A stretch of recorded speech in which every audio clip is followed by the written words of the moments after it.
भोजपुरी के शेक्सपियर कहे जाने वाले भिखारी ठाकुर ने सबसे पहले पूरब के पीरा लिखा था।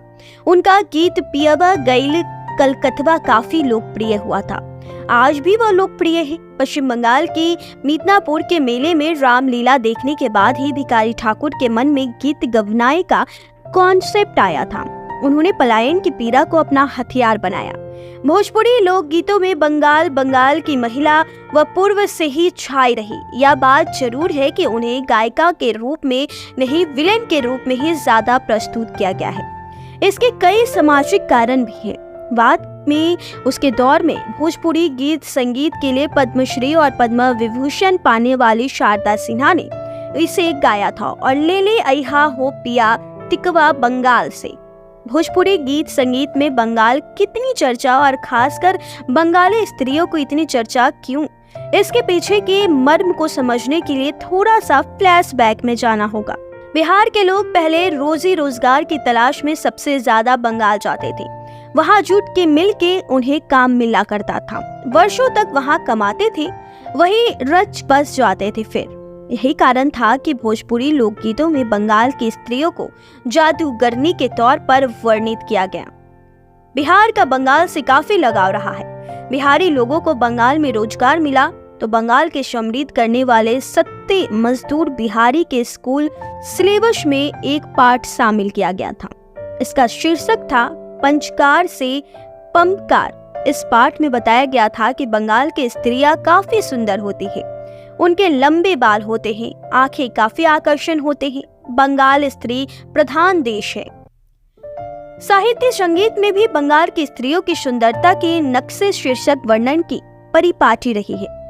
पूरे देश में सबसे ज्यादा खूबसूरत स्त्रियों के तौर पर बंगाल की महिलाओं को माना गया है, जबकि दूसरी तरफ इनकी तुलना पंजाब से की गई थी जो पुरुष प्रधान है। बिहार के सरकारी स्कूलों की किताब में इसे शामिल किया गया था। उस समय बिहार में राजद की सरकार थी। इस दौर में लालू प्रसाद यादव की जीवनी गुदरी के लाल को बिहार के बच्चों को पढ़ाया गया था। इस दोनों पर विवाद हुआ, पर दोनों को स्कूल पाठ्यक्रम से हटा दिया गया। अमूल विषय पर आते ही भाजपा के आसनसोल से भोजपुरी गायक पवन सिंह को उम्मीदवार बनाया गया था।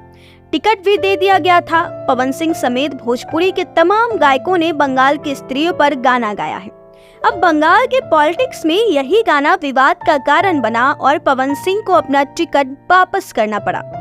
पवन सिंह ने बंगाली स्त्रियों को लेकर कोई गाली नहीं दी, बल्कि भोजपुरिया ठेठ अंदाज में उन महिलाओं के लिए जो बंगाल से बिहार जाकर बार डांसर का काम करती है, ऑर्केस्ट्रा ग्रुपों में काम करती है, उनको इंगित करके गीत गाया गया था। बंगाल की स्त्रियों को देश में सबसे ज्यादा खूबसूरत माना जाता है। या उपमा किसी भोजपुरी गायक का कलाकार ने नहीं दी है। भोजपुरी लोक संस्कृति में पूरब की ओर कमाने जाने वाले पुरुष वर्षों घर वापस नहीं लौटते थे। तब के गीत में भी भिखारी ठाकुर ने बंगाली स्त्रियों को जादूगरनी तक में उपमा दे दिया था।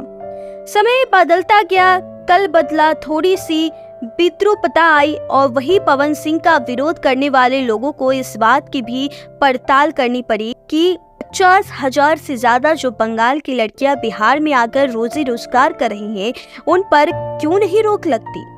छपरा और सिवान जिले में संधि स्थल पर बाजार है जिसका नाम है जनता बाजार, जहां 10,000 से ज्यादा बंगाल की नर्तकियों ने अपना स्थायी बसेरा बसा लिया है।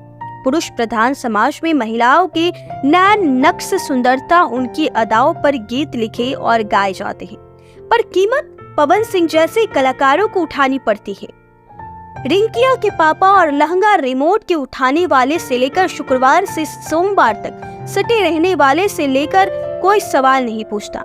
स्त्री चाहे बंगाल की हो या बिहार की, सबकी गरिमा और सम्मान बराबर है, पर सोच और कार्रवाई एक तरफ नहीं होनी चाहिए।